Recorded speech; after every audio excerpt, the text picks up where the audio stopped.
से हो रे बेटा के छौड़ी लेल पटाई रे छौड़ी चक्कर में गेलै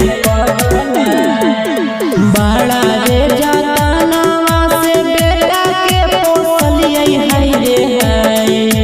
बड़ा रे जतनवा से बेटा के पोसलियै हाय रे से हो रे बेटा के छौड़ी लेल पटाई हाय रे से हो रे बेटा के छौड़ी लेल फसलाय बेटा हमर हवा संगे बेबस भेलै हाय रे प्यार में उ पागल भेलै इश्क में अनर भेलै हाय रे भूल गेलै माई बाप के प्यार हाय रे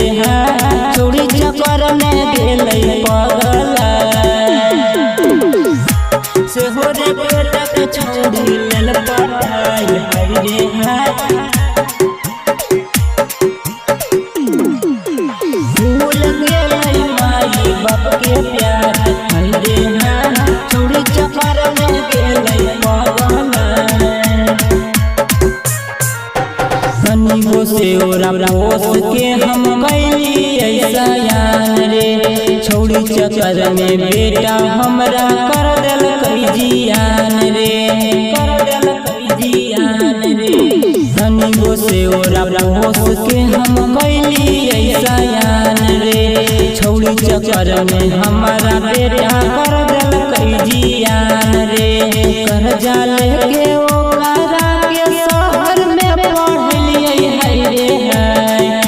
उठौना लेके ओकरा के दूध पिललियै हाय रे से हो रे बेटा के छौड़ी लेल पटाई हाय रे से हो रे बेटा के छौड़ी लेल फसलाय। अगली रिकॉर्डिंग स्टूडियो समस्तीपुर से पूरा।